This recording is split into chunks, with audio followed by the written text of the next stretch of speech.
I just say the whole experience has been really wonderful. I mean, I spent years reading about all these things, researching economics and central banks, and and then medical fraud and all these kind of quasi esoteric subjects. And now, for the making of this film, it really it all came in handy, and I was able to achieve this because of all this kind of research I had done that was very thankless. And a lot of people criticized me for reading useless information, but now it really positioned me to understand this stuff better and able to make a film like this. So yeah, I think the greatest thing has just been the culmination of kind of my life's work and stuff. It's been very fulfilling. With no limitations, what does your perfect day look like? What if it's possible to live like that every day? Would you wake up after 9 a.m, have perfect health, maybe fire your boss, have the money and freedom to do what you love most? The world is your oyster. Where would you be? Who would you be with? The possibilities are endless. Whether you believe it's possible for you or not, you can make more, work less, and live free.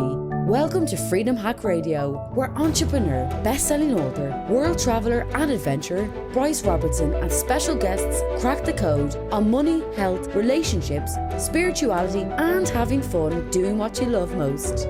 Be inspired to create your own self-designed freedom lifestyle.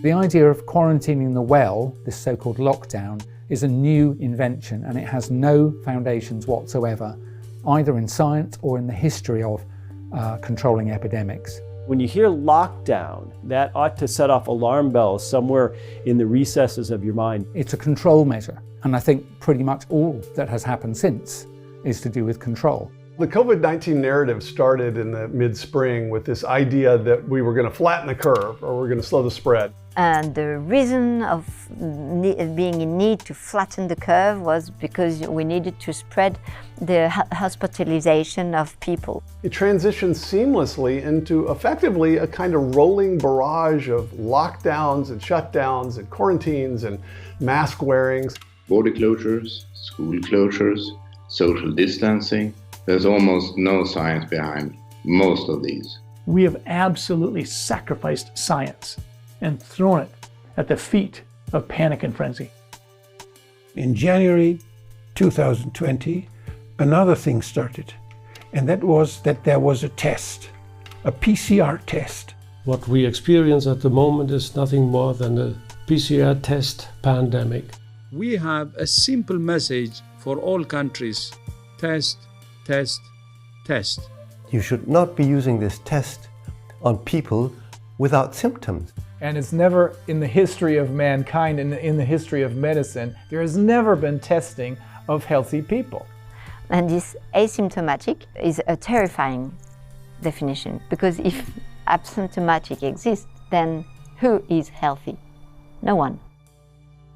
My thought was, damn it, that's not the way we should be doing things. And what struck me right away was that I felt like I was being coached.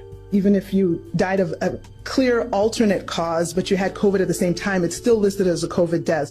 There is no more deaths in 2020 than other years. The World Health Organization quietly changed the definition of the term herd immunity this year. They're changing the definition of epidemic, of pandemic.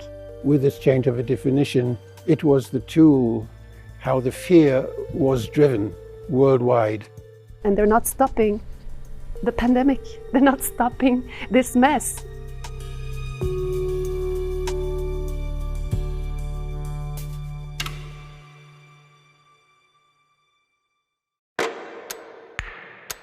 These countries have used COVID as the opportunity to initiate euthanasia for the elderly and disabled, to get rid of those who still remember history, and to test out how far they can go.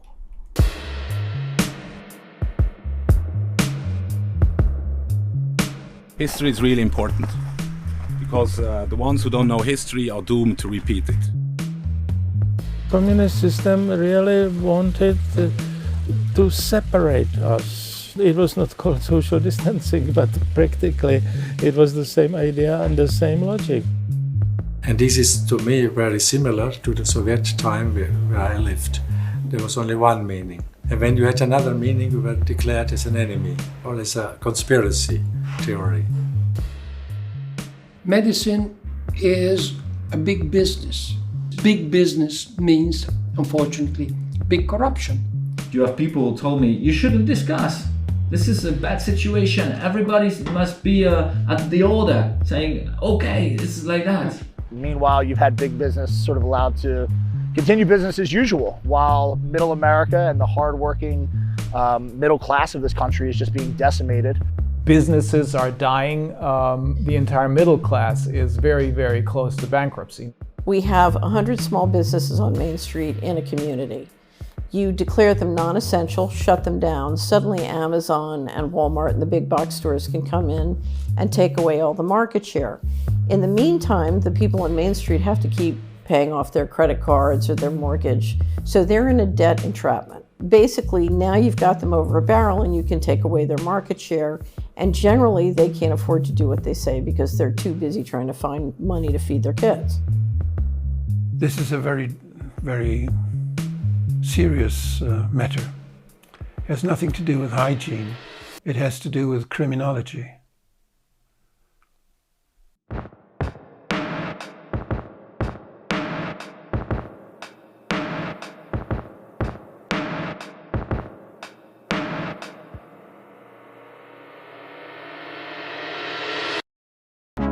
Hello everyone, meet Lucy. And me, her digital ID wallet issued by the government. Right now, I'm reminding Lucy of the appointment she needs to schedule for her mandatory vaccination. Now they want vaccine passports to control who can go where, when.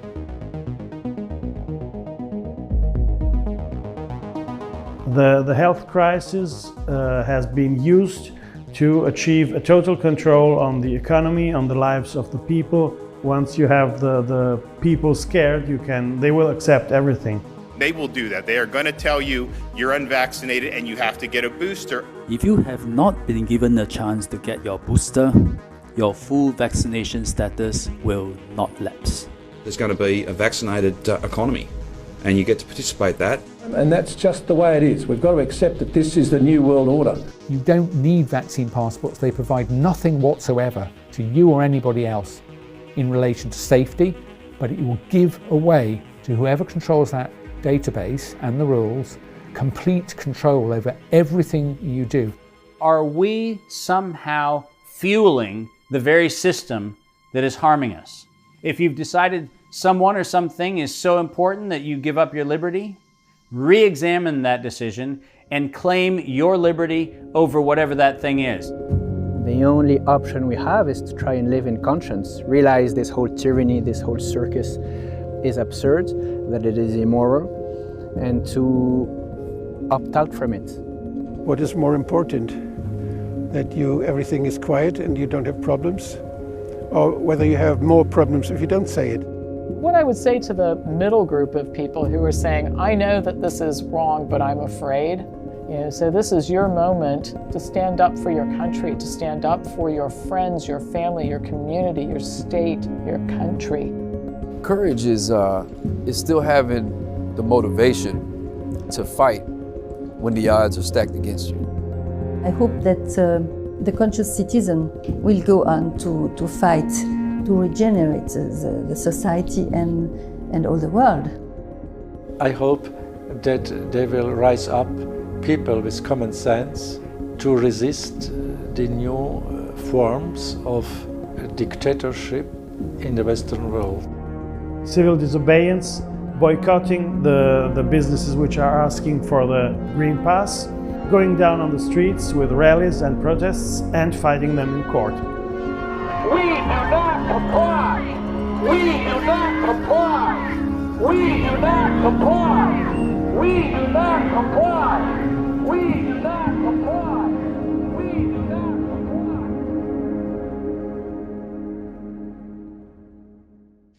Welcome back to another episode of Freedom Hack Radio. I'm your host, Bryce Robertson. And today, my friends, we have a very special guest, Mr. James Patrick, who is the director of a new documentary called Planet Lockdown. Planet Lockdown is a documentary and interview series covering the information needed to understand where we are today amidst the recent years of COVID-related challenges. The full-length film came out on January 15th, 2022. James, it's a real pleasure to have you here on Freedom Hack Radio. Yeah, pleasure to be here. Thank you for having me. Absolutely, mate. Well, the place I always like to start is what's given you the most gratitude today, brother? I think all the love mail. It's nice. You get a little hate mail, but I get a lot more love mail. So that's nice, is being thanked for all the work. I mean, that went into this, and then but first and foremost, I think all the people that I interviewed, I'm grateful they came forward, and a lot of them were retired or independently wealthy or something, because it's hard to find a lot of people in universities to speak out, because usually they get fired. So it's like, but when you get people that have a lot of integrity to speak out against all odds, I think that's very admirable. Like, I interviewed Aaron Kheriaty a few days ago, who was the University of California Medical School. He's a psychiatrist, but he taught bioethics in the medical school, right? So he's the bioethics teacher, and he's like, this isn't ethical, and they fire him, right? So like, I mean, but he's like, look, this is the stand, this is the hill we die on, or you take the stand on this, and so I think I'm grateful for those that have the courage to stand up and do what's right against all odds, because that's really the meaning of life, I think. Sorry, Beautiful, just light man. brother. Beautiful, man. Yeah, like, I really appreciate that. And I'm looking forward to taking a deeper dive on that later on in the conversation. To start off, can you, in your words, explain what we can expect from Planet Lockdown? Yeah, Planet Lockdown is really it's an initial look at what's going on. It's sort of, what is the problem? We go through from the flatten the curve, starting out to the technocracy, and then kind of in the last third of the film get into the more philosophical questions of what does it take to say no, to look inside, to find yourself, and it's really a high level, high quality overview of the whole COVID saga. What happened, where did this come from, where are we, and where is this going? So yeah, and it's a really well put together production, and you've got some really high profile people on there, and so people can best understand the capacity of what you've put together. Can you share some of the names, titles, and positions of people that you interviewed on Planet Lockdown? Sure. Well, I interviewed former Prime Minister of Czech Republic, Václav Klaus, who's one of the biggest advocates of freedom in Europe, having been through the whole communist period. So he draws some analogies to communism. We had a former Pfizer vice president of 16 years and head of respiratory illness in Pfizer, Michael Yeadon. He's really outspoken. Then there we got Alexandra Henry-Ancaud, who was the former research director of the French NIH, Wolfgang Wodarg, who's a member of German parliament, public health officials, who's the most qualified person to talk about corruption in the WHO. On the death certificates and kind of fudging the death numbers topic, I got Scott Jensen, who's a really great family doctor from Minnesota, also a state senator at the time. So yeah, I mean, for each area to cover for the film, I've sought to find the highest credentialed person for that. So I think it's really important in this kind of moments to have a clear mind and look at what are the real issues. So I avoided some of the issues in the film, which I'm not saying they're not important, like alternative therapies, but I just don't find them as important right now. Like, I don't want to be like in a prison camp talking about ivermectin. I mean, the real issues are taking our freedoms away, and that's got to stop. And then, okay, yeah, then ivermectin, hydroxychloroquine, but I think that there's some incorrect messaging going on here and over focus on some of the caveats of this huge kind of multifaceted racket going on and deception. So I think the key issue people need to understand is our rights are being taken away, and that's got to stop. And then all these other issues kind of are further down the totem pole. They're legitimate, good issues, but in the film, I really just, for science, I just focused on the PCR test not being legitimate, the fact that there is not asymptomatic spread, or it's not a meaningful amount. They're just creating fear. And the definition of a pandemic, are we really in a pandemic? Or is this, are they playing games, word games, or like all these definitions of things kept getting changed and manipulated, and the scientific community didn't know, the public doesn't know. So when they hear words pandemic, in this current definition, the common cold can be a pandemic. Yeah, fact, but behind the scenes, they're changing the definition, and so really, yeah, but that's really awesome. Being clear, yeah, we got to be clear. What are we talking about? And I just that's one thing I think it's just a problem in general in society today. People are not clear enough about the terms they're referring to. So I think I don't know. I come from a background of that. Like I really feel it's very important for people to be precise about what the terms they're using. And that's been the main driver of deception in the COVID saga is redefining terms, scaring people with things that they shouldn't be afraid of. So. And it's fact-based information coming from the horse's mouth of people who are high-profile people, some of which who have been heavily involved in this whole industry and process. And it's come out, Planet Lockdown actually came out in a bunch of different languages. How many languages did you guys end up releasing it in? We got it in 10 languages. I think I'm help coordinating maybe 3 or 4 more. But that's awesome. Some guy sent in Greek today, which is great. I got the Greek is coming out. And Arabic, Greek and Arabic will be up soon. Beautiful. So people all over the world can check it out. Yeah. So what's your vision and your ideal outcome from creating and launching a Planet Lockdown? I mean, really, it was just like an informational tool to help people understand the big picture. Because yeah, that was my goal, just to get information out there and in a good quality. I had a background in film, but didn't really pursue a career in it because it's not kind of a money-making thing to do. So I did 3 short documentaries in high school and college. They're like 15, 20 minutes, and then kind of stopped doing it because it didn't look like a viable career. But then when all this stuff happened, I was like locked in the house like everybody else and was freaking out. And I was like, I'm going to be obsessed with this anyway. So I have to do something about it. And I can't tell my future children that I didn't do anything. I sat on my hands when the global communism was declared. So wow. I put 40 grand in 0 interest credit cards and I've bought new film equipment and set out to make a documentary on it. So yeah, I think so. The value I can offer with doing this is being a bit rigorous, and finding the good quality people and getting interviews with them. And I kind of have a more relaxed style of interviewing. I can be better, and I'm getting better every day at doing it. But it's like just kind of I had the camera on the shoulder and I'm zooming in and out on them a little bit. It's shaky. It's like you're in the room. I'm talking a little informally with them, and so it's like you're having a conversation with the person right in the room. So I've had a little bit of hate mail, like put that damn camera on a tripod. But I mean, all in all, it does add to it's a style that I kind of do it with. And, sometimes it's a little annoying, it shakes, but you really do feel like you're right there in the room with them and you're having this informal, semi-informal personal conversation with the people. I think it adds a lot to the realism and the intimacy of the interviews. It does. Yeah. It makes it more authentic. So did you have a tipping point? As you're sitting there on your couch, you're doing your own research anyway, right?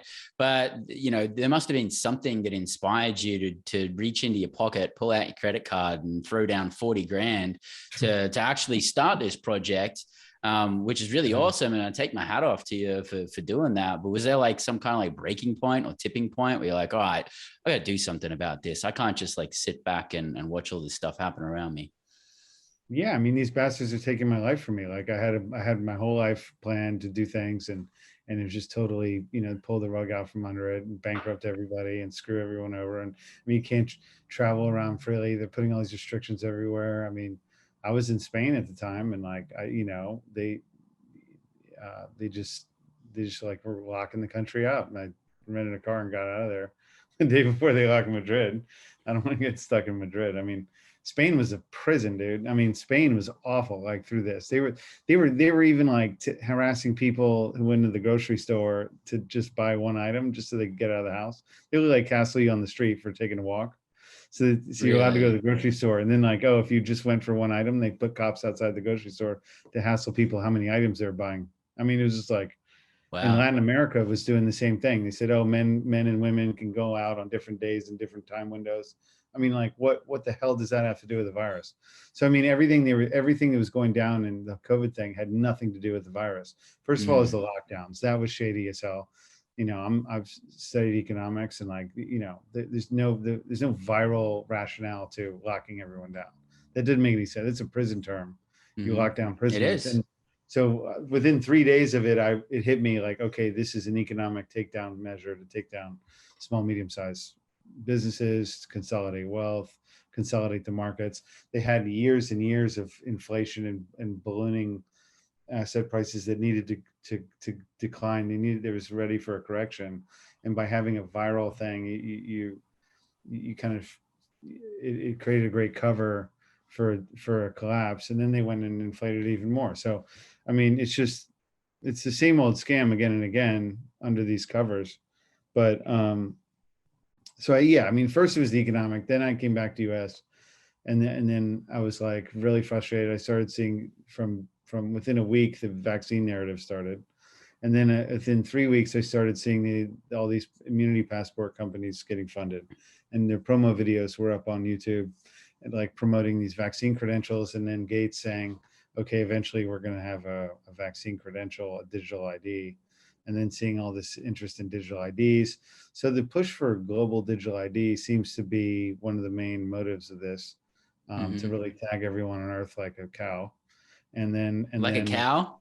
That's interesting that you say that, because I was actually just like thinking this morning as I'm brushing my teeth, I was thinking the things that have been happening over the recent years is kind of like herding cattle, and the cattle walk forwards, and then a gate closes behind them, and they're getting led to slaughter. And then there's another gate that closes behind them. And it's like, how many gates are we going to let close behind us until we get to a point where there's absolutely no freedom, Yeah. I almost put one clip of an Australian official actually saying, it's like a cow, you get him through the gate, And you're like, what is it? Who's that bastard think he is? Like, talking about people like that. Does he want to be led through a gate and prodded and slaughtered? I mean, what is this kind of like mentality? I mean, like, what sick people will willingly harm their fellow man for what? For money? I mean, I'm from Washington, DC, and I'm telling you, a lot of the people, they're not even in DC, they're not even about money. They're about like power or influence. I get to work for this. I get to work for this agency or another. I mean, these people are scumbags, and they need to really like look themselves in the mirror and ask, like, what is life worth? Is it worth screwing everyone over for your little career? And then what? What at the end of your days, you're going to look back? Is that, I mean, where is the sense of being noble? And like, anyway, we just need to I think the one thing I realized more and more is, because it's been such a kind of a negative thing making this film, and it about drove me crazy, but like just watching COVID videos and like researching all this dark stuff. But society, we need to start thinking more about positive things, and what we want, and the kind of qualities we want to exhibit, being the change we want to see in the world. So that's what I'm thinking. I agree with that. Some positive projects. I also, to bump up the mood. No, I get it though. And it's not an area we want to like resonate in for too long, all of this research, but we need to be informed. We need to understand what's going on, because we're not being told the truth. And there's so many different forces at play that are actually stopping the real information from getting to people. And that's why I really honor you for doing what you've done. And so like, I'm assuming it's taken a while to put this together, and through the process, you've been traveling all over the place. You did a lot of travel through Europe, and you know what we would see on the media says that you can't even travel through Europe anyway, and unless you're getting like vaccinated and everything like that. So like, what were some of the biggest challenges that you faced actually putting this documentary together and getting in contact with people who were actually ready to speak out and speak the truth? Yeah, there wasn't, I mean, I think now going to Europe, there are restrictions for vaccines but it's country by country. So it's not the same in every country. You still can go without vaccines. The two trips I did make from US to Europe, I did have to have special business letters. Mm-hmm. Like there was a general restriction on Americans going there. In the EU, you needed a business reason. So I did have business reasons or like, I did have corporate letters. I think the first time I went, I got a letter from the Prince of Liechtenstein because we did an interview with him, and then I got stuck. And the Prince of Liechtenstein? Yeah. He's not included in the film, but he's on the full interview page there. It's an interesting interview. So it's quite an interesting interview. He's a really good guy. He funds a lot of Austrian economics, free market think tank stuff. And what you're actually talking about there is that, so you've got the documentary. So if people go to planetlockdownfilm.com, you'll be able to see the documentary, but you've got the full length interviews of extra information and more interviews that didn't actually make it into the documentary as well. So it's not like you just go in there for an hour and a half of information. There's hours and hours of interviews and tons of content there. Yeah, so if you like someone in the film, you can see the full interview, and then they go a lot deeper. These interviews go a lot more deeper and a lot more depth with facts in different areas. So, like, there's one interview that's quite interesting with the this lady in Italy, in Modena. She invented or discovered like nanopathology and nanotoxicology, how nanoparticles can cause different illnesses. So there can be nanoparticles from pollution. I think that's most of them, but then there's also engineered nanoparticles. So like, so that's what some of this e-medicine, nanomedicine, or graphene stories, or the nanolipid coatings on the mRNA vaccines. Anyway, but to answer, back to the last question, I think I just flew to Europe and then drove around. So there was no restrictions driving around. A few times I saw checkpoints, but I was never really stopped more than one time. But it's quite open to drive around in Europe. It's flying. I think you're more you're going through all the security every time you fly. But for me, I had all the equipment. I didn't want any less hassles. So it was much easier just to drive around, and then I'm free to move around. So I think things are a lot more open than the media is telling you. There's a good website, the Internet IATA Travel Center is a great website people can check to find the actual restrictions of each country. So like the media will go telling you can't do things, but then you check the restrictions, it's not what they're saying. So they're creating a general impression that you can't do anything unless you're vaccinated. But when you look in the actual government restrictions, it's not the case. So I'd encourage people not to believe the media again. And just, IATAtravelcenter.com, I think you can find the actual restrictions for each country. IATA? Yeah, I think it's called the International Association of Travel. I put it on my Telegram channel, but okay, cool. IATA Travel Center, yeah. So it's for your experience, it's not actually as bad as what they're telling us in the media. And you were able to travel all over Europe and connect with these people. Did you have any challenges when you actually went to have the interviews with people? Were there any roadblocks? Were there any people that you're expecting to meet up with that you couldn't meet up with? Yeah, there were a few people like I wanted to interview that didn't want to be interviewed. But I had a lot of luck. There's like an interesting guy in Austria, the guy that made the Red Bull, this Austrian guy, and he's been pretty skeptical of COVID. And he started a cable news network 10 years ago, and he kind of bankrolls this thing like $300 million a year, just loses money just to have more objective cable news. And he's I wanted to interview the head of his station, Wittgenstein, I can't remember his name, but he was like German speaking and wasn't comfortable with a long English interview, and so he didn't want to do it. But yeah, I mean, I'm pretty dogged about it. So like when I get on someone, I would kind of really be really obsessed to get them. But I got most of the people I wanted to interview. Like Vigano, I wanted to do an in-person interview and do a whole film on him.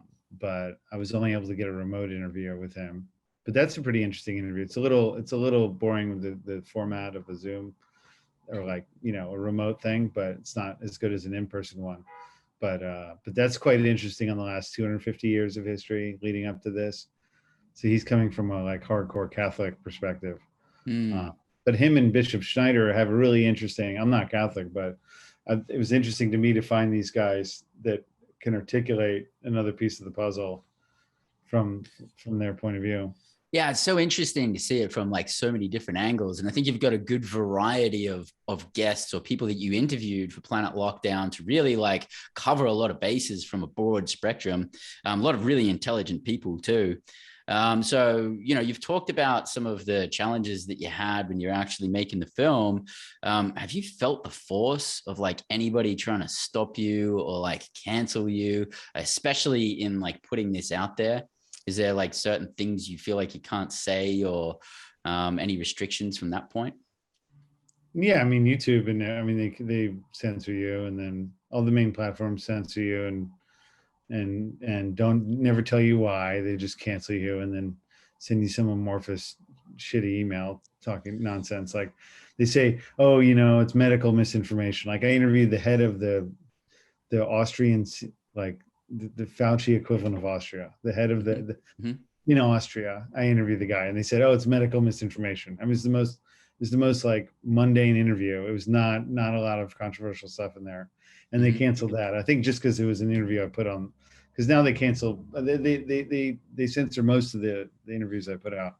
But like that one, it's the medical authority, and they say, oh, you're not allowed to have views that are against the medical WHO or local health authority. And this is the local health authority. I'm interviewing him, and so and I'm like, I sent an email into the void like, oh, you guys aren't doing your homework. Like this is the medical authority. Under what grounds? And they don't respond. They never respond. They never give you reasons. They don't need to. They run their show. They run their platform. Yeah. They'll cut people off. Yeah, I mean, it's all these tech companies. It's annoying like that. You know, there's no number to call, no human to call. You just send an email into the void, and then they're censoring us, and they're able to do this because if the government was censoring us, that would be illegal. So they have all the private companies doing the censorship.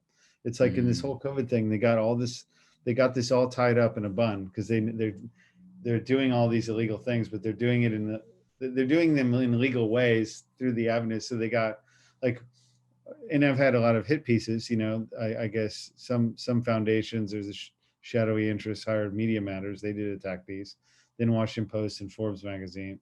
And then they pulled the GoFundMe, like all in 3 days. Right. And then like, if you go to the Washington Post site, this lackey journalist who's totally incompetent, didn't even watch the videos or anything she's criticizing, clearly didn't know the material she's writing about, but in writing slanderous things and sends me this gooey email, which is totally insincere, you know. And so anyway, and trying to like smear you and trying to like defame you. To comment on this, like when we trash you, and then like in the Catherine Austin Fitz interview, in passing, she says, "Oh, maybe these shots, for all we know, they could sterilize you." Right? She honed in on that and said, "Oh, they're making false claims about sterilization."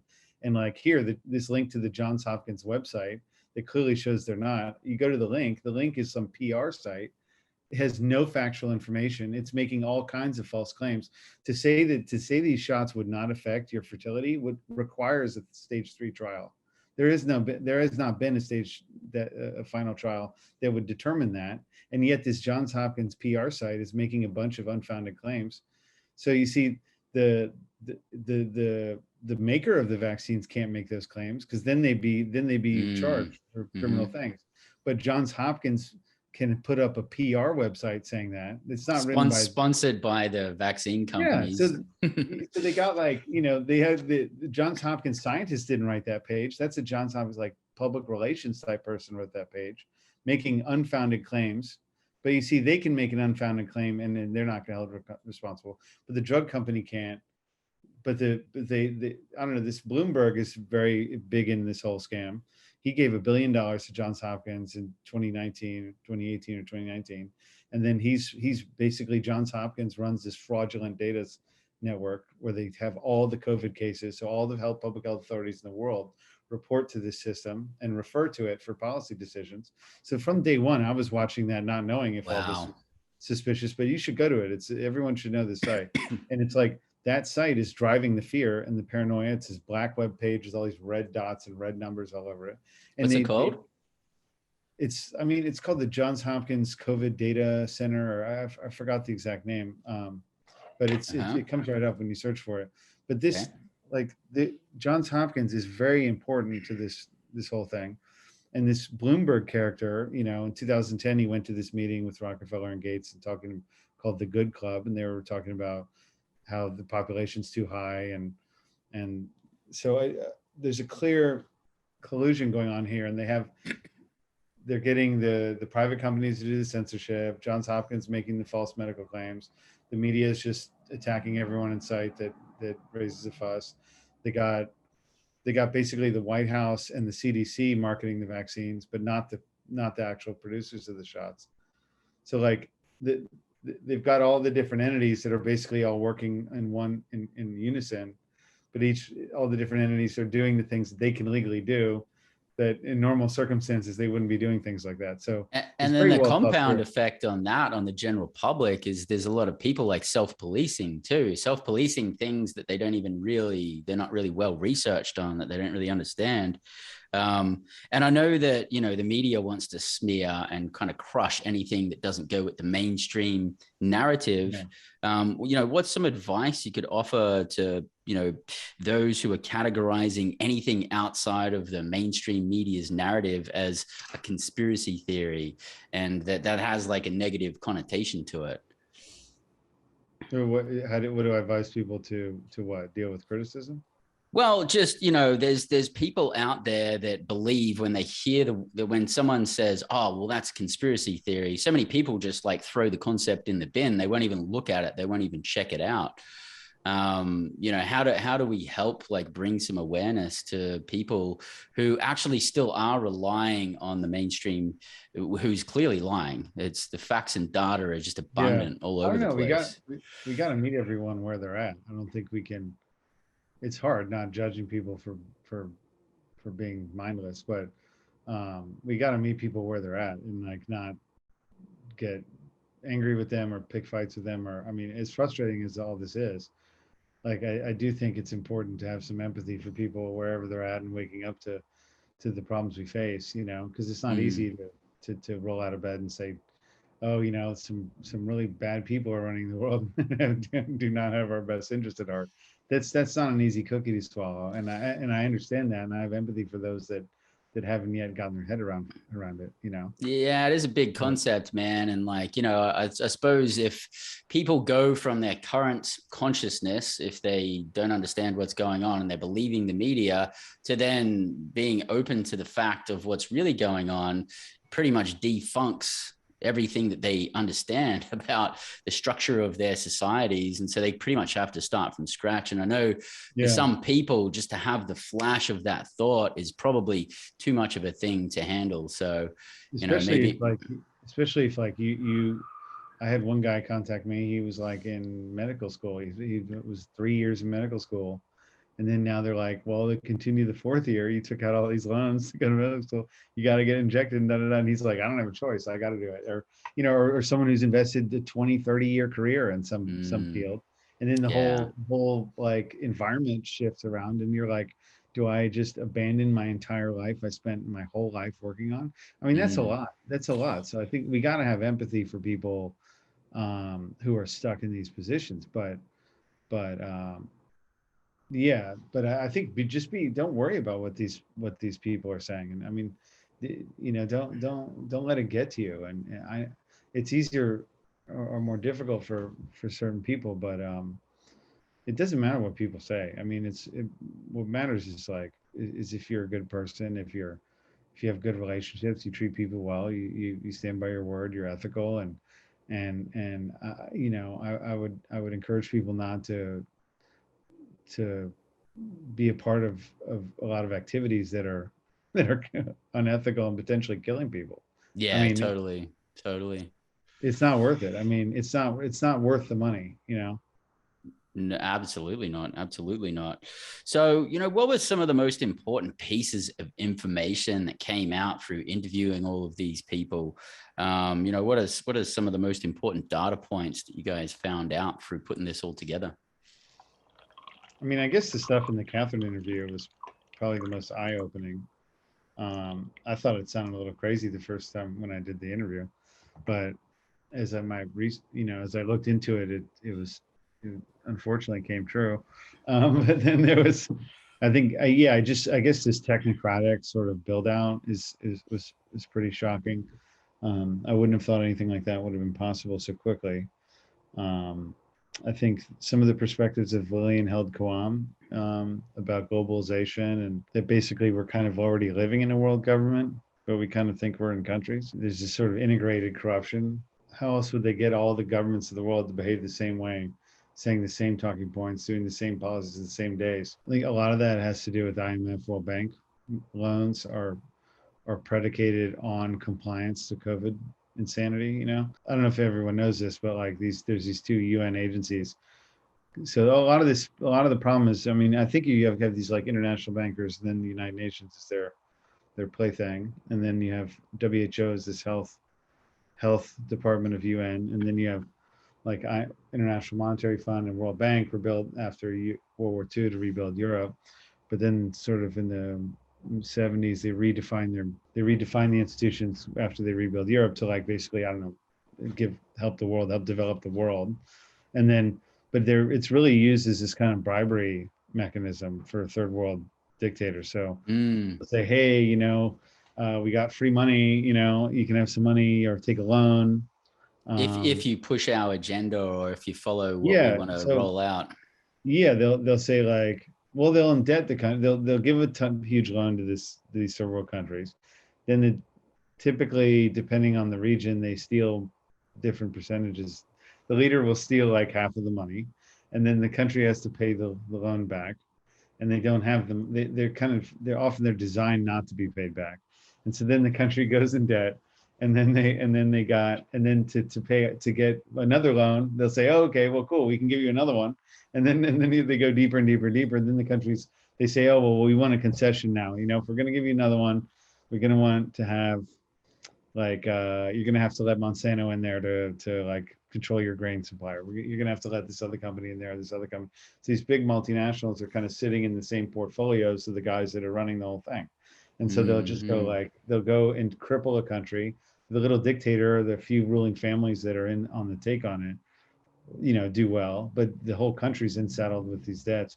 So anyway, this is one of the control measures I was observing on how the world is kept under wraps. And like, but now with this COVID thing, they're really saying, okay, well now to get all the money, to get the loans, you gotta like do masks, do vaccines, do passports, so this came out really when the Belarus president in 2020 complained about that publicly. He's like, what are these guys doing? They're predicating these loans on these COVID compliance, and like that's wrong. And so within a month or two, he had like a color revolution on his ass. So which is suspicious. And I visited Belarus. I have some friends there, these young friends. They were all falling for it. And I'm like, hey guys, like the minute this guy's not great, but the minute you get rid of him, you're going to be ordered at home wearing masks. Yeah. And they're not getting it. They're believing the counter propaganda that, oh, I mean, I'm not vouching for the guy, but like he's better than the puppet they put in. Yeah, he's less controlled than the alternative. He will not tolerate competition to him, right? But he's not working for them. So yeah, I'd rather have a national dictator than an international one. Yeah, I mean, it's interesting stuff. I mean, I can't say that I've had the experience that you have traveling all over the world, talking to these high profile people, but I've been doing my own research for the last 5, 6 years, trying to find out what's really happening behind the scenes with all of these industries, with the pharmaceutical, with the medical, with the agricultural, with the banking system, with the economy. And, it's really interesting to watch, one, the paper trail and see where the money's going and where the money's coming from, and two, and who's funding things, and number two, who are the people in these kind of third party regulatory businesses that are supposed to be regulating certain industries, but they're actually funded and controlled by the people who are controlling the industries anyway. So it's just kind of like, everyone's kind of pissing in everybody's pocket. Yeah, interesting stuff. So have you received any important updates from any of the interviewees post-production, like, information that didn't make it into the documentary at the time? I mean, I think, I'm in touch with them, or most of them, and I mean, the story keeps developing, but there are a lot of different expertises and things. So yeah, I mean, this whole saga keeps unfolding. I think there's just a lot of aspects to it. I think the most concerning thing is these digital IDs, the passports, and really people need to understand where this is going. Like I was just in Europe, they push out these national policies, and all of France, all of Italy, all of Germany have to do these measures or passports. In the US, they can't do that because of the state system. And so there's sort of like, I joke that they're doing this sort of think local, bribe local approach, where they're bribing all the mayors of the cities to implement vaccine requirements. So in the US, we don't have the digital QR codes, but they're doing checking paper tickets for your vaccine status. And like, I was just in New Orleans. To get into places, like to get into restaurants and bars. Yeah, Washington, D.C. on the 15th, a week ago, you can't eat out, go to the gym, do anything without a vaccine proof, anything. Wow. New York and Seattle, where Gates is from, did it first. Now you got like Boston, Chicago, and D.C. announced it for this month. They announced it last month for this month, and then I was just in New Orleans, and they got can't go anywhere, can't barely go indoors anywhere without showing a vaccine card. I mean, this is such a scam. I mean, it makes no sense. I go in this busy bar, and you're at your shoulder to shoulder with them, and then when you order the drink, they want to see your vaccine card, and then it's like, and then the Louisiana is notoriously corrupt, and they have this, like, they did create an app for it. It's not used, but it's like not really used yet. But they called it the LA wallet, the Louisiana wallet, and it's like, because the goal for these things is they're going to merge the money. There's been a lot of talk, and Gates ran these trial runs in the years leading up to the pandemic in Africa to basically do an ID system where you have your biometric ID, some fingerprint or something, and your medical records and your money, your ability to buy and sell, all on one platform. So now they scared the world, and this probably one of the main objectives of the whole COVID saga is to get people afraid enough to accept these digital ID systems. So I mean, he had the ID 2020 program. The World Banks had different ID initiatives like this, but they say, oh, it's to help the Africans, so they can have property rights. This is not to help anybody, and it only helps the custodians of these ID systems. It doesn't help the people who use them, and then they also use all these disingenuous, scammy names like Green Pass, Freedom Passes. In Australia, don't they call it the Freedom Pass? Yeah. And it's like, no, this doesn't give you freedom. It's the ability. It's setting up an infrastructure to deny you your freedom, right? It's an access denial system. It's not an access entry system. I mean, you don't need the damn thing. Just don't have it. I mean, why? So it doesn't make any sense. So they're like, so we've gone from basically lockdowns to now like lockouts. So now it's like planet lockout. We went from planet lockdown. They normalized that you don't go anywhere and you don't enter businesses, to now like, oh, well, if you want to get back into them, you gotta, take the tag. And then you want your freedom back. The next thing is going to be to merge the central bank digital currencies, your ability to buy and sell, onto these ID platforms. So it's very important people do not use these goddamn things, because they're the road to hell. I mean, they pretty much get you covered from all angles. They could cut you off from being able to buy and sell. They could say, hey, you've been a bad boy. Yeah, we're not going to allow you to go anywhere further than like 200 miles from your house. Your card won't work, or your wallet won't work. Yeah. And in England, they said, okay, all electric car charging ports have to be hooked up to the internet. Why the hell do they need that? Unless they, I mean, this whole push for electric cars is just an ability to do that. And I mean, a lot of strange COVID restrictions came out, like in Germany, I know, in Australia, they had things saying if the cases in Germany, they said if the cases went 100 per 100,000, that people wouldn't be able to go 15 kilometers from their house. And then, like, well, what does that have to do with the virus? That has nothing to do with the virus. And so it looks like there's this kind of push to have a really integrated world where your wallet wouldn't be authorized to transact after given a certain distance. And the Bank of England and Federal Reserve have put out working papers and proposals that they could actually restrict certain kinds of foods you could be buying. They don't want you buying unhealthy foods. They could make your money not work with certain sorts of goods that they don't want you buying. So, like, I think it's very important for people to see this whole push for cryptocurrency has really worked out. People get very emotional about the cryptocurrency. I was an early advocate of it for freedom, but through the course of this film, I've become a bit suspicious that could have been a rollout of making it cool and marketing it to freedom people, getting the freedom lovers to advocate sort of digital money, and then work out all the algorithms, all the things that need to be programmed to make this work. And then they can cherry pick the best pieces of these programs and then integrate them into the central bank digital currencies. And potentially, once they come out with the central bank digital currencies, then kind of take the steam out of the crypto markets. Now they're going up, they're rising, everyone buys them, and then you make money and everyone's excited and enthusiastic. But then I think some of the people I interviewed thought that once they really get the central bank digital currencies online and operating, they'll kind of cut the knees out of the crypto market. Try and take control of, because right now it's not centrally controlled. It's actually, that's the beauty of it, right? But yeah, I also think in the process of doing that, there's a possibility that they'll be able to essentially bail the banks out without directly bailing the banks out as well. It seems like there's a lot of things at play there. Yeah, they're certainly going to present it in a way that is very beneficial.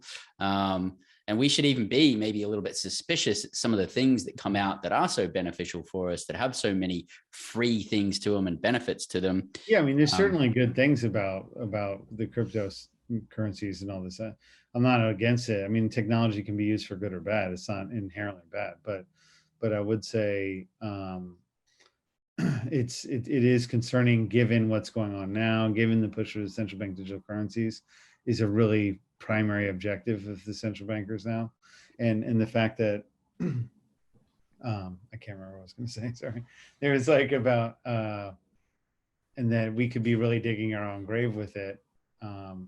Anyway, this idea will come back to me. Yeah, I mean, I'm in the investment space. I've actually got a couple of Bitcoin mining funds, so I'm pretty bullish on Bitcoin and in the crypto space. But I study macro, and I've got my finger on the pulse of what they're trying to achieve. And if the central banks that we have in our main countries in the Western world do roll out a centrally controlled digital currency, it is most certainly it's a matter of time. Yeah, it's a matter of time and when they're going to do it, really. I guess another point that one guest made to me was that they're driving people out of real assets into ether, into nothing, right? In intangible things. Intangible assets, yeah. Yeah. So the concern is this could be, and I'm not saying this is the case, but it could be a racket to move people out of real stuff, then they crash that shit and buy up all the real stuff. Well, so like the concept of own nothing and be happy, I mean, for me, early on, like 7 years ago, I had some gold. I sold it for Bitcoin, and I was happy about that. Mm-hmm. But what if the Bitcoin crashes and I don't even have my gold? You know, so it's like, what, you know, I think we got to keep all possibilities on the table here. And you know, because I don't, if things get really controlled. Another thing too, as an investigator, like people are always like, oh yeah, crypto's great, you can hide all your money and shit. And you're like, not necessarily. Like to really bring it into fiat, to buy real stuff in the real society, you've got to interface with all these horrible regulations on and taxable events and the banking so regulations, money regulations, KYC, AML. Like, I mean, there's tons of stuff that you have got to comply with to get to buy real assets with. So it's like, you're not, if you stay in crypto land, sure, like, you know, great, you know, you can maintain all this freedom. That's great. I'm not against that. But when you want to interact with the real world, you've got to deal with all these institutions, exchanges, AML, KYC, So it's not like you're, it'd be cool, yeah, if you could live just in the crypto space. That, you know, I'm all for that. But I'm just saying, in practical terms, like to do large transactions, you know, you want to buy some land, you want to buy a house, you want to, if you can't find a guy who's going to be willing to accept that payment, then you have to transmute it into another currency. You have to interface with all the regulations, and that involves identifying yourself and paying your taxes and all this stuff. So it's not this panacea. Like, everyone's like, oh, crypto will solve all our problems. And I'm like, no, we still have all these problems. We still have these gangsters running things, and we still have to deal with them like on some battlefield. And then we can fix all these things. Or it just buying Bitcoin didn't solve all your problems, you know? It doesn't, temporarily, and it's temporarily it may. And I think, you know, the next couple of years are going to be pretty exciting in the crypto space. Oh my God. But you know, I'm pretty scared to see where we're going to be in about 5 years with all these centrally controlled digital currencies. What came to fruition as a result of you putting this, you know, documentary together that you just never thought was going to like happen? Has anything popped up that just like really surprised you? That's something that happened as a result of putting this documentary together? Yeah, I mean, just meeting all these interesting people, and I just say the whole experience has been really wonderful. I mean, I spent years reading about all these things, researching economics and central banks, and, you know, and then medical fraud and all these kind of quasi-esoteric subjects. And now, for the making of this film, it really, it all came in handy. And I was able to achieve this because of all this kind of research I had done that was very thankless. And, you know, a lot of people criticized me for reading useless information, but now it really positioned me to understand this stuff better and able to make a film like this. So yeah, I think the greatest thing has just been the culmination of kind of my life's work and stuff. It's been very fulfilling. Yeah, man, I couldn't even imagine all of the challenges and all the pieces that you need to pull together to make this happen. I think that's amazing that you actually like did this and put it all together. Is there, how have you grown as a person, like as a producer, to actually have done this and put this together? Grown as a producer, like as a person, I don't know. I think it's been, I think I've grown up a lot from it. I don't know. It's hard to say, like, just what in what way or whatever, whatnot. But I don't know. Just, it's been really nice just going for it and just doing it, not being afraid to do it. I think I've had my moments of paranoia or like caution or not sure about this or that, but it's, I think the more you do it, the more you act fearlessly, the easier it gets. So taking the first step is often the hardest. And I definitely had I mean, like, look, after I got all this footage, editing, I think, was the hardest part, because I'm just stuck in the cave trying to put together this whole thing. And it was just like impossible. I mean, it's just like, where do you even begin, you know? And then I tried narrating it. I didn't like the way it sounded. It didn't sound good. And then so I was like pulling it together without narration. And that is really hard to put like bite after bite and not have a panic attack or a seizure. But it finally, like, I went through so many edit, and finally, like, I didn't know it would be good until it was the very end, the last minute. So It's an awesome production, man. You really put together an awesome documentary. So like having being said and done with this, you know, going back, doing another documentary, is there any like major things that you'd change in your approach? I don't know if I would have changed for that, the production of that one. I don't know if I could have been a bit more organized. I could have shot more drone footage, shot more B-roll, you know, like just some technical stuff like that. Film could probably use a bit more of that, you know. So, but it's just, I don't know, it's just a lot to deal with. Like just me, just the camera, you know, I got to do the camera, the lighting, the audio, the this, that. And it's just like, just getting to the interviews and shooting them was like already a lot of work. And, you know, but so I was a little tired to like, oh, now I want to take an hour and do drone footage. Or, I mean, it was just, but anyway, no, I guess for future ones, I think I'll probably hire someone to help me with each interview, so I can have a second hand, you know, and plan things a little bit more. Then I can free my own head up to plan more. Beautiful, man. Beautiful. Yeah. So, you know, looking into the future, if you had your way and everything worked out in a perfect world, you know, what does the future look like as a result of getting this information there and people having more consciousness? You know, what does the perfect world look like for you in like, you know, 3 to 5 years? I guess the perfect world, we'd have people put pressure on wake up and have a bit of courage to say the truth and put pressure to get some attorney generals to throw some of these bastards in jail. I mean, shut off the central banks. I mean, you know, get rid of this really scammy financial system we have. It's very exploitative. And I think a lot of people are waking up to a lot of these huge problems at work. So I do have a lot of confidence in that. I think 80% of people know this is something really wrong with this. But like having good leaders, you know, to lead movements, I think we're lacking that right now. I don't see a lot of great leadership, but I mean, that's an opportunity, I think, for people to shine and to take the reins of this. But yeah, really, I want some criminal charges. I want people in jail. I want these people rounded up who are doing this, and the government officials who are doing this to be laughed out, you know, thrown in jail and discredited. I mean, public health is highly fraudulent at this point in time. They're really hurting people in the name of health, and that's just so. I don't know how they can say with a straight face you're looking out for public health when you're taking people's rights away and ordering them around like slaves. I mean, and injecting them with things that are highly questionable, that have not been tested or properly like vetted, or there's no protocol, there's no oversight, there's no one testing these vaccines, and there's no meaningful trials, and anything could be in those things. I mean, it's just like, how can you call yourself the whole public health field drives me crazy. Yeah, and it's wild, man. And there's like some crazy statistics, like real statistics out there. Like, you know, I think it was like 42 or 47% of people that ever died from vaccine happened in a 3-month period after COVID vaccines came out.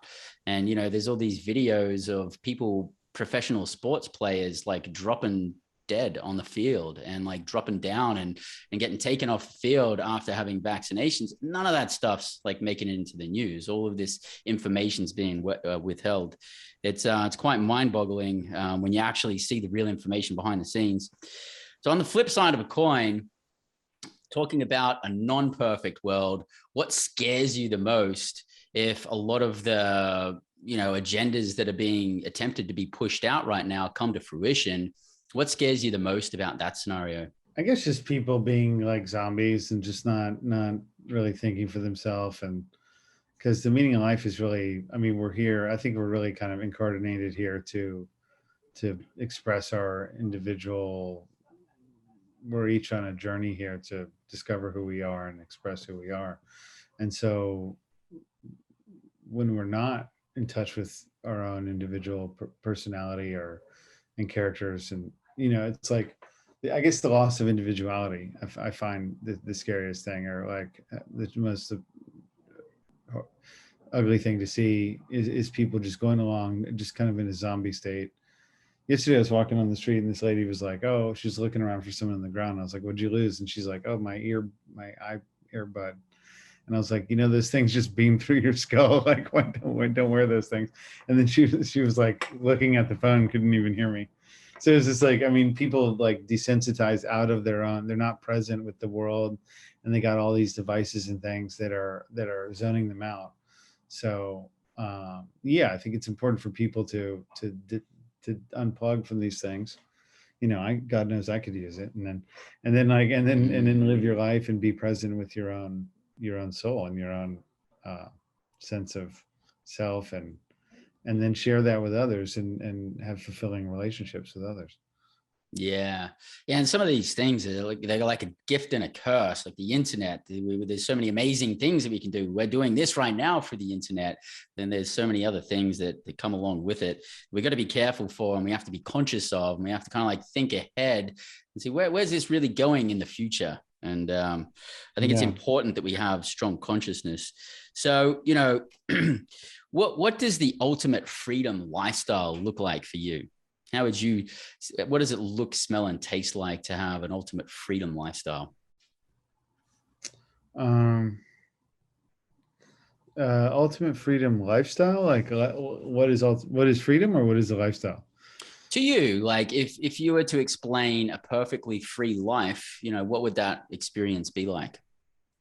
I think a perfectly free life would be one where you're able to buy and sell freely, conditionlessly, only based on you and the people you trade with. So not having barriers or restrictions to freedom of expressing yourself through money. So the freedom of trade, I think, is important. That involves less government, not more. I think a lot of these NAFTA free trade type things are actually mercantilism. They're not free trade. So there's a lot that's kind of a loaded, complicated area sometimes. But and then I guess freedom of movement. You're allowed to travel without unnecessary restrictions and burdens, and then I guess in freedom of speech, you know, you're able to speak freely without being targeted and demonized. So yeah, I guess a free life. I mean, I think I had a pretty free life before this, but I think it's just, it's something we should all be mindful of and protect and covet and fight for, because it's what the hell is a slave life worth? Okay, you got some job, but you're sitting at home working online.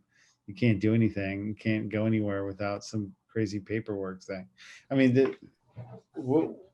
anyway, I don't know. No, I'm hearing you, and I think that some people maybe even validate making certain decisions right now. Oh, well, like I'll do this to keep my job or whatever. And I understand there's a lot of people in pressured positions. I totally get that. But I was talking to one of my friends in Australia the other day, and he was telling me of people that he knew that had been getting the vaccine. And I said, well, what was their experience like? Because as far as I know, they didn't want to do it. And he said, yeah, they were actually like crying while they were getting it. And I just had a picture in my mind of just going, well, that's terrible for that experience to happen, someone doing something against their own will. I'm just wondering what the compound effect of multitude of people having that experience is going to be like in years to come. And that concerns me. Yeah. It's like I've talked to a lot of friends who were like one friend in Canada, and she was like, I was like, don't you find this vaccine thing creepy? And she's like, oh yeah, it was 6 months ago. She's like, oh yeah, very creepy. And then it's like I talked 3 months ago, and she's like, oh, I took it. And so it's like I'm talking to people who've been broken. You're like, so like I think people think about that. Do you want to be a broken person? And even if you've been broken, doesn't mean you can't put it together again and be whole again. But it's just like, don't let these bastards crack people and break. They're using all these sort of tactics about really to psychologically break people, and that is just that's annoying to watch. It's friends of mine I've respected. Then being like, oh, I'm a broken Smurf. And you're like, Smurf. It's not good, dude. Like, don't do that. Just don't do it. Like, I talked to one friend in Turkey yesterday, and I was like, don't take any more of those shots. Like, yeah, man. And, like freedom of choice. I mean, this is Freedom Hack Radio. I'm all about freedom. And if people really feel compelled to do things, they can do it. But I've just heard so many stories of people who are resentfully doing it, going into it, resentfully doing it, or actually, doing it and then feeling really resentful afterwards. It concerns me what that's going to do to people's souls and how that will change communities. I think that's where most people are at in the West, because a lot of people took these things. I don't really believe all the statistics, but at least half the people appear to have been taking these things. And then I think a lot of people maybe signed up for the vaccine, and then, maybe even a booster, but the perpetual boosters, I mean, that's a whole other animal. You're talking boosters and boosters and boosters, and every 3 months, 6 months, booster.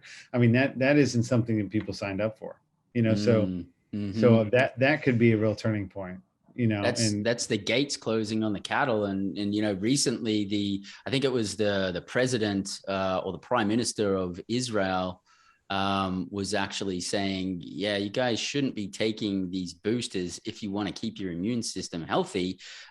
There's a certain point where you're going past the point of no return, and it's very detrimental to your health. So, there's even a lot of people speaking out on that, publicly. It's making the mainstream news. Yeah, so that could be a turning point. So we got to be, so these people that took these shots and maybe submitted to a certain extent, they're not gonna, I mean, they should become, it's okay to change your mind. It's okay to learn and grow and realize you made mistakes. I mean, making mistakes is a key part of learning. And so I don't think we should just jump on everyone who did that, or you should feel it's hopeless if you did do it. Like, one point that Daniel Monell makes in the film, he says, it's never too late. If you're, and I said, well, but no, they did this and that. And he's like, well, what do you mean, James? If you're alive, then it's not too late. If you're still living and able to make a decision, you can stop it from getting worse. Yeah. Yeah. The very fact you're alive and conscious shows it's not too late. Yeah. That's awesome, man. And so for all of you freedom hackers out there that are jonesing to watch this documentary, you can check it out at planetlockdownfilm.com. We're going to have a link in the show notes. Is there any other, format of communication or how people can keep the conversation going with you? Yeah, I'm also launching a site. It's source.news. So there we have a news aggregate and legal resources and scientific resources to defend yourself and show the irrationality of all this, and as well as a film, films and videos, and a social network forum and groups. So for people to connect and find each other. So it's under construction, and it's still being built, but it's source.news. So all the new interviews I'm going to release on there. Excellent. Yeah. So that's planetlockdownfilm.com to check out the documentary and to also see the other interviews, the full-length interviews that were happening behind the scenes, and even some that didn't make it into the documentary, and then Source News. And we're going to have links for both of those in there as well. So excellent. Any final words? Yeah, people should just be, don't watch too many COVID videos, and and I think be strong, live free, and fearless, and don't, let look inside and be a good person. Beautiful, man. Well, I tell you what, James, I really, really appreciate you coming here on Freedom Hack Radio, sharing your knowledge with us. I can't thank you enough for putting together this awesome documentary. It really, really is amazing. I really urge all of you to check it out, watch the whole documentary. It's jam-packed with some really awesome facts and data, and uncovering the truth by some extremely high-profile people all over the world. It's taken a lot of courage for you to put this together. You reached into your pocket and you funded this yourself. I really also donate if you can. It did make it possible. Donate to support the cause. I mean, what you've done is amazing. You've sacrificed your time. You've really put yourself out there. And I really, really, really appreciate you, brother, for putting this together. Thank you very much. Appreciate it. Thank you very much. Yeah, and thanks a lot for joining me today. And for all of our freedom hackers, I'm your host, Bryce Robertson. Until next week, live large, live free. G'day, this is Bryce Robertson. I'm your host here at Freedom Hack Radio, and I truly, truly hope that you got a ton of value out of the episode that we just shared with you. And if you did, make sure to subscribe on your YouTube channel. Make sure to subscribe to your favorite podcasting platform. Hit the notification button so you can find out about the next episodes as they come out. Because if you haven't achieved financial time and location freedom, you really need to be dialed in here. So make sure to subscribe and follow us along as you grow on your path to financial, time, and location freedom here at Freedom Hack Radio.